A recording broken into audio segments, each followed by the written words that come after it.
SA 570 going concern. Going concern के बारे में अकाउंटिंग एस्पेक्ट आपको पता ही है, जहां पर हम ये मानकर चलते हैं कि बिजनेस एक कंटिन्यूइंग एंटिटी है। बिजनेस की ना तो ऐसी कोई इंटेंशन है, ना ही ऐसी कोई जरूरत है टू ईदर टू कर्टेल और शट डाउन एनी एक्टिविटी और business operations. Now primarily going concern की असेसमेंट मैनेजमेंट की ड्यूटी होती है, because as per the requirement of accounting standard 1 going concern is one of the fundamental accounting assumption. और accounts को fundamental accounting assumptions के basis पर ही तैयार किया जाता है, and if any of the fundamental accounting assumption is not being followed, then there is a requirement under the related accounting standard, then disclosure needs to be given. So now यदि management ने financial statements को going concern basis के ऊपर बनाया है, तो एक requirement है, क्या बेस था उनका गोइंग कंसर्न को यूज करने का, क्या उन्होंने गोइंग कंसर्न की असेसमेंट की है, उसकी एप्रोप्रिएटनेस की असेसमेंट की है या नहीं की। यदि गोइंग कंसर्न की असेसमेंट की गई है तो कितना पीरियड मैनेजमेंट ने सेलेक्ट किया है उस असेसमेंट के लिए। जैसे मान लीजिए फाइनेंशियल ईयर खत्म हुआ 31 मार्च 2020 को, उसके बाद मैनेजमेंट ने आगे का एक पीरियड सेलेक्ट किया जिसमें उन्होंने देखा कि क्या ऐसे कोई इंडिकेशंस हैं जहां पर हमें कुछ प्रॉब्लम एराइज हो सकती है, हमारा बिजनेस बंद हो सकता है। यदि ऐसी कोई सिचुएशन हमारे सामने आ रही है तो क्या उसके कोई मिटिगेटिंग फैक्टर्स हैं जिसके थ्रू हम इन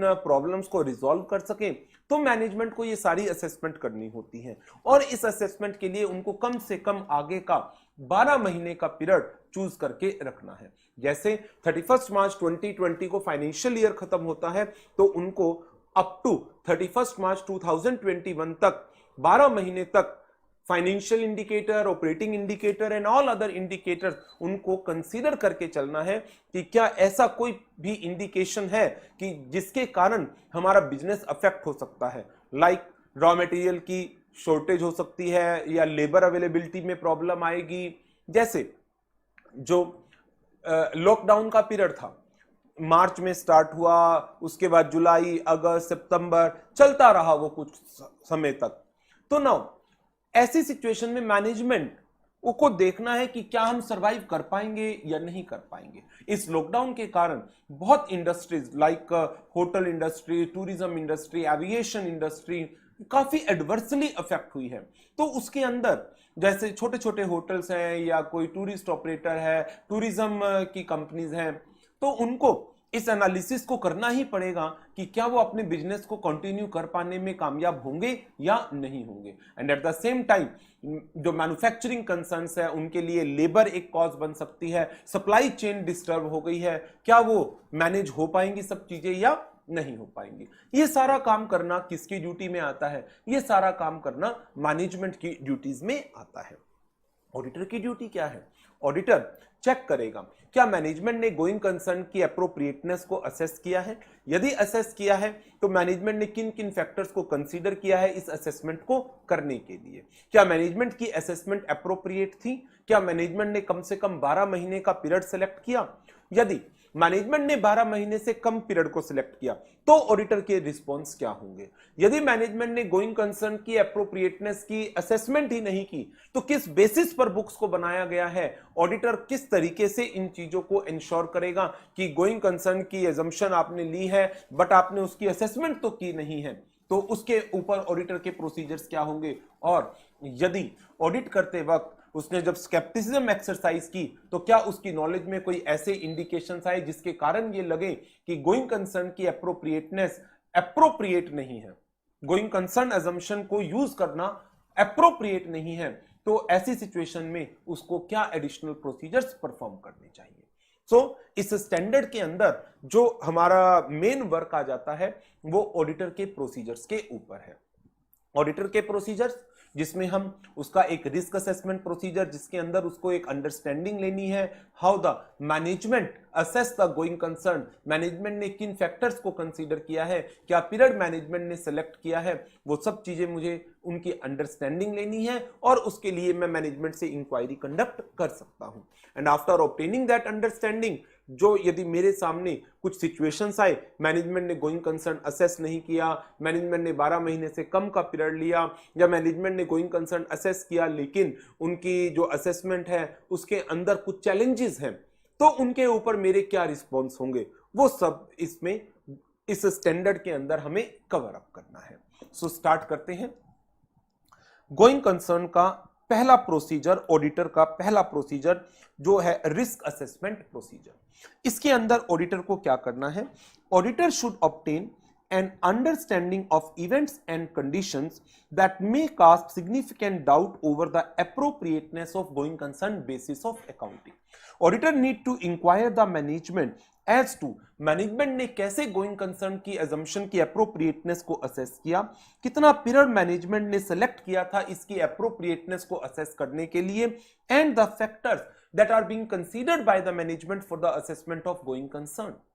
Auditor should remain alert throughout the audit for the evidences of events that may cause significant doubts on the entity's ability to continue as a going concern. आपको ध्यान हो तो ऐसे बहुत सारे इवेंट्स हैं, इंडिकेशंस हैं, जिनको 3 कैटेगरीज में बांटा गया है, फाइनेंशियल, ऑपरेटिंग एंड अदर्स, और वो आप लोग कवर करते भी हैं। बड़ा इंपॉर्टेंट क्वेश्चन होता था इंटर में भी और फाइनल में भी है।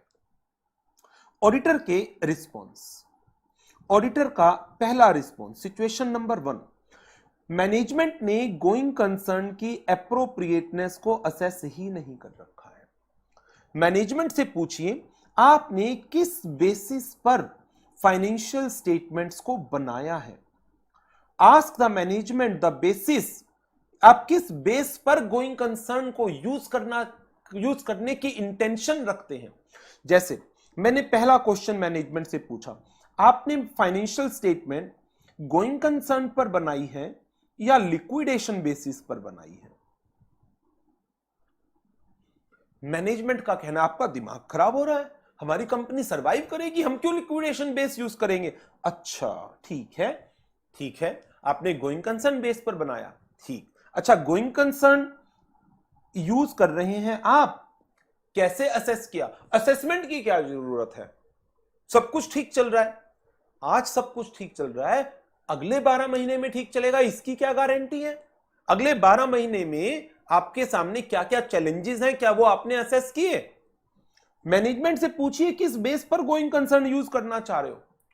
मैनेजमेंट का कहना है हमारे पास इतने सारे रिजर्व हैं, हमारे पास इतनी सारी इन्वेस्टमेंट है, और हमारे पास कम से कम 2 साल तो फुर्सत ही नहीं है बैठने की, इतने ऑर्डर हैं हमारे पास, लेबर हमारी सिंसियर है, लेबर हमारी तरफ लॉयल है, हम लेबर को सेटिस्फाइड रखते हैं, इंडस्ट्री से बेटर हम पैकेजेस देकर रखते हैं अपने एम्प्लॉइज को, रॉ मटेरियल की अवेलेबिलिटी की कोई प्रॉब्लम नहीं है, तो हम क्या जरूरत थी।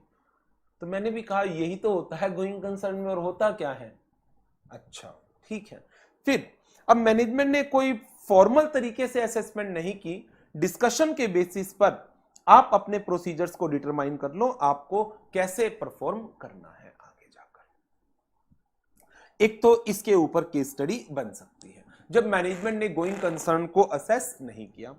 नंबर 2, मैनेजमेंट ने गोइंग कंसर्न की असेसमेंट के लिए जो पीरियड सेलेक्ट किया वो लेस देन 12 महीने का था।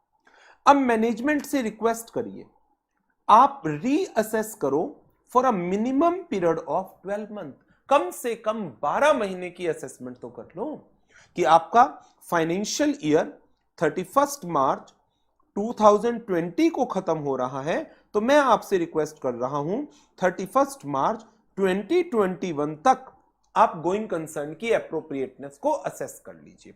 मैनेजमेंट असेस कर ले तो बात ही खत्म हो जाती है। प्रॉब्लम कब आएगी, जब मैनेजमेंट रिफ्यूज कर दे कि हम गोइंग कंसर्न की एप्रोप्रिएटनेस को रीअसेस नहीं कर रहे एक्सटेंडेड पीरियड के ऊपर, then auditor should consider its effect on the audit and audit opinion. Now situation number 3, ये सबसे ज्यादा इंपॉर्टेंट सिचुएशन है, ये सबसे ज्यादा इंपॉर्टेंट सिचुएशन है। Auditor identify the events that caste significant doubt over the appropriateness of going concern basis of accounting. Management ने going concern को असेस किया है एक बात, तो इसका मतलब सिचुएशन 1 अप्लाई नहीं होगी। मैनेजमेंट ने गोइंग कंसर्न की एप्रोप्रिएटनेस में 12 महीने का पीरियड लिया, इसका मतलब सिचुएशन 2 अप्लाई नहीं होगी। मैनेजमेंट ने गोइंग कंसर्न असेस कर रखा है, बट ऑडिटर के सामने ऐसे कुछ पॉइंट्स आ गए जिससे ऑडिटर को लग रहा है कि गोइंग कंसर्न की अप्रोप्रिएटनेस प्रॉपर तरीके से नहीं हुई है, या कुछ ऐसे फैक्टर है जिन्हें मैनेजमेंट कंसीडर करना भूल गई है। तो ऐसी सिचुएशन में auditor should perform the additional procedures as mention below. Management के साथ, टीसीडब्ल्यूजी के साथ उनके फ्यूचर प्लान्स को डिस्कस करिए और उन फ्यूचर प्लान्स की विजिबिलिटी, फिजिबिलिटी उनको के ऊपर फोकस करिए। मैनेजमेंट का जो कैश फ्लो आना है फ्यूचर में, उस फोरकास्ट को इवैल्यूएट करिए। एक रिटन रिप्रेजेंटेशन ले लो मैनेजमेंट से as to their future plans. Request the management to reassess the going concern assumption based upon the events that been identified by the auditor. Review the mitigating factors. Management कह रही है हम इन सारी problems को mitigate कर लेंगे। Mitigating factor मतलब वो प्लान्स जिनके थ्रू गोइंग कंसर्न की प्रॉब्लम रिजॉल्व हो जाएगी। Study the minutes of meetings to find out the solution discussed to overcome the problems of going concern and inquire what is the status of pending litigations in the court of law.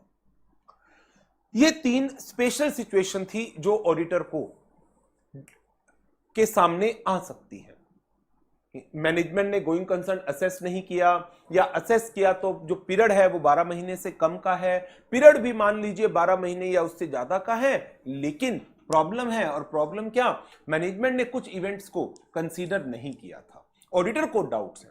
तो अब auditor ने अपने additional procedures perform किए, तो उनके basis पर अब auditor की रिपोर्टिंग कैसे होगी। तो अब हम चल रहे हैं आगे रिपोर्टिंग के ऊपर। बट कौन से ऐसे इवेंट्स हैं जिनसे ऑडिटर को डाउट क्रिएट हो सकता है, ये आपके इवेंट्स, इसके ऊपर मैंने एक क्वेश्चन बैंक में पूरा एक क्वेश्चन कवर अप किया हुआ है जिसमें सारे इवेंट्स लिखे हुए हैं। ये क्वेश्चन नवंबर 2008 में भी आया है, नवंबर 17 में भी आया है, मई 19 में आया है, 3 बार एग्जाम में पूछा भी गया है। इंटरमीडिएट का बहुत इंपॉर्टेंट टॉपिक है, समझाने वाली चीजें इसके अंदर है नहीं, लर्निंग आपको करना बहुत जरूरी है। Financial indications, operating indications and other indications, ये सारे इंडिकेशंस आपको याद रखने हैं। फाइनेंशियल इंडिकेशंस के कुछ एग्जांपल जैसे नेट लायबिलिटी और net current liability positions, fix term borrowings, maturity आ गई बट आपके पास देने के लिए पैसा नहीं है, फाइनेंशियल सपोर्ट विड्रॉ कर ली गई, negative operating cash flow, adverse की financial ratios, operating loss, dividend देने बंद कर दिए गए, ट्रेड पेएबल्स को आप टाइम पर पैसा नहीं दे पा रहे, लोन एग्रीमेंट की शर्तों का कंप्लायंस नहीं कर रहे, सप्लायर ने डिलीवरी कैश पर देना शुरू कर दिया, नए फाइनेंस आप अरेंज नहीं कर पा रहे। इसी तरह से ऑपरेटिंग चैलेंज, मैनेजमेंट की खुद की इंटेंशन है to liquidate the entity, loss of की managerial personnel, major market, labour problem, raw material की शॉर्टेज, नए कंपटीटर का एमर्ज्ड होना। Other indicator, non compliance with capital और स्टैट्यूटरी रिक्वायरमेंट्स, स्टैट्यूटरी रिक्वायरमेंट्स को कंप्लाई नहीं करोगे देन बिजनेस बंद हो सकता है। पेंडिंग लीगल और रेगुलेटरी प्रोसीडिंग्स, यदि सक्सेसफुल हो गई दूसरी पार्टी की फेवर में आपका बिजनेस बंद हो सकता है। लॉ और रेगुलेशंस के चेंजेस जो आपके बिजनेस को एडवर्सली अफेक्ट कर सकते हैं। अनइंश्योर्ड और under insured catastrophes means natural calamities. Now अब इसके बाद फिर जो इसका रिपोर्टिंग का पार्ट है हमें उस पर चलना है, इसके ऊपर भी क्वेश्चंस फ्रेम हो सकते हैं।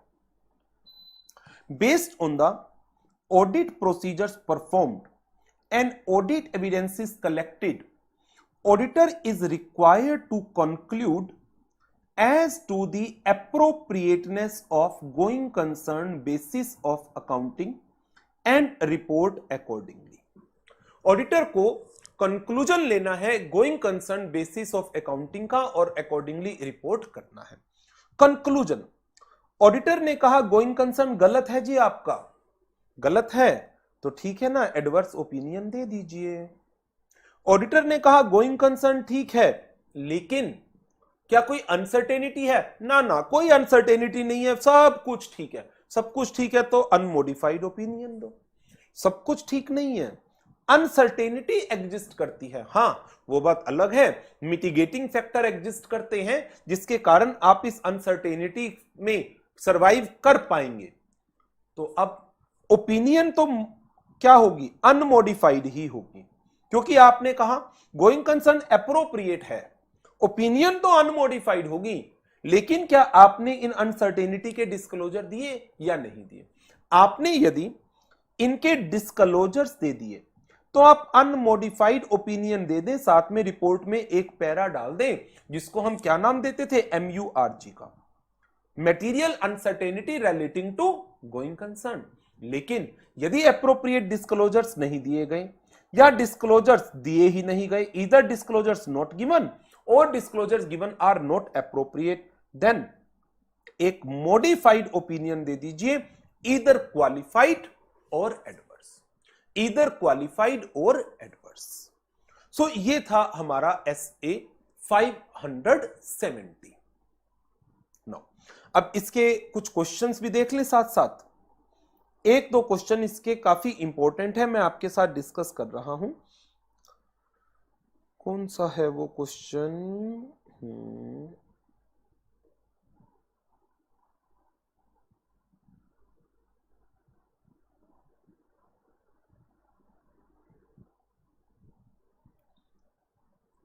हाँ ये वाला, ये क्वेश्चन में 18 के एग्जाम में आया हुआ है, मार्च 19 के मॉक टेस्ट पेपर में भी है और मई 20 के जो लेटेस्ट मॉक टेस्ट पेपर अभी अवेलेबल है 2020 के उसमें भी है।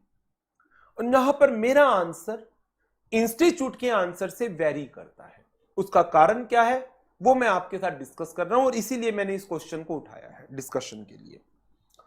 टोडल limited has definite plan of its business being closed within a short period from the close of accounting year ending 31st March 2020।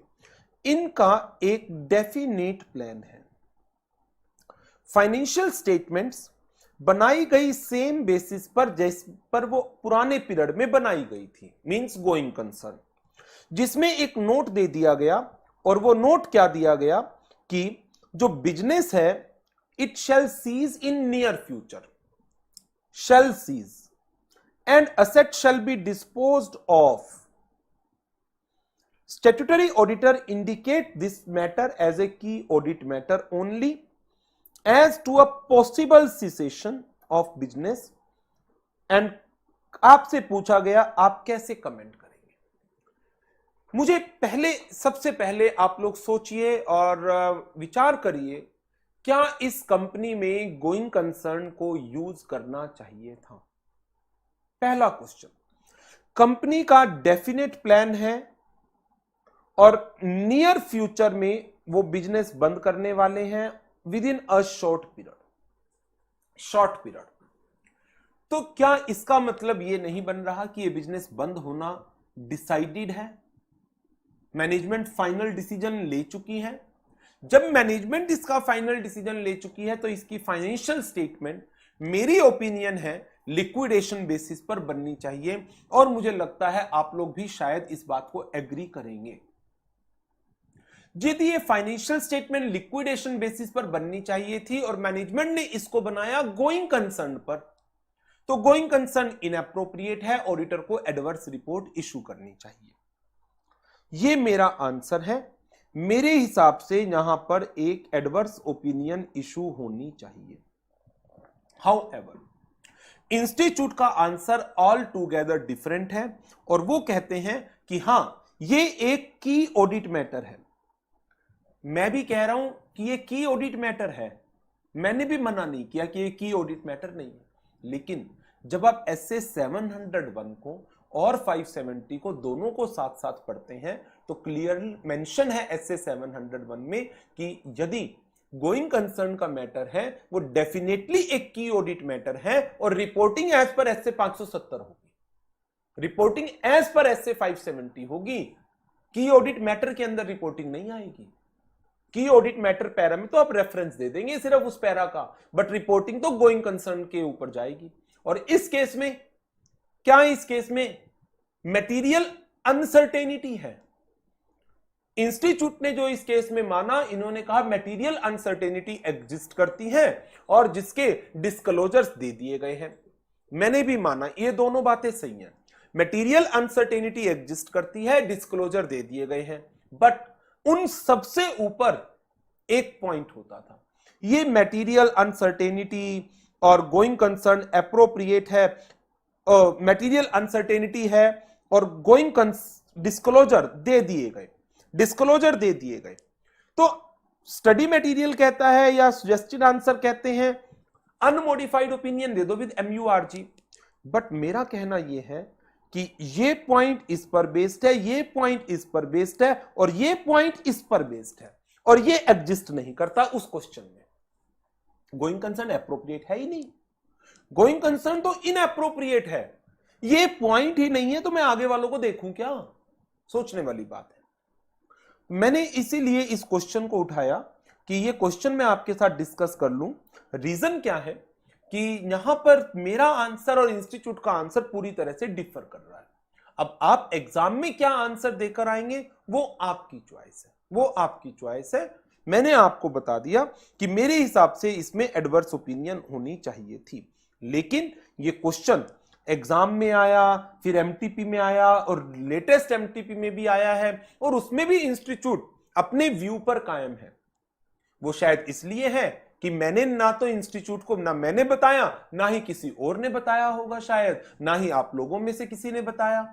अब इंस्टीट्यूट की नॉलेज में ये बात आई नहीं है अभी तक कि उनका आंसर गलत है, तो आप इस पर एक काम कर सकते हैं, इंस्टीट्यूट के बोर्ड ऑफ स्टडीज को लिख सकते हैं इसके बारे में और शायद यदि वो इसके ऊपर कोई जवाब दे दे तो अकॉर्डिंगली आप काम कर सकते हैं। चलिए, ये था मेरा एक क्वेश्चन 570 का, बाकी इसके क्वेश्चन सारे सिंपल ही है।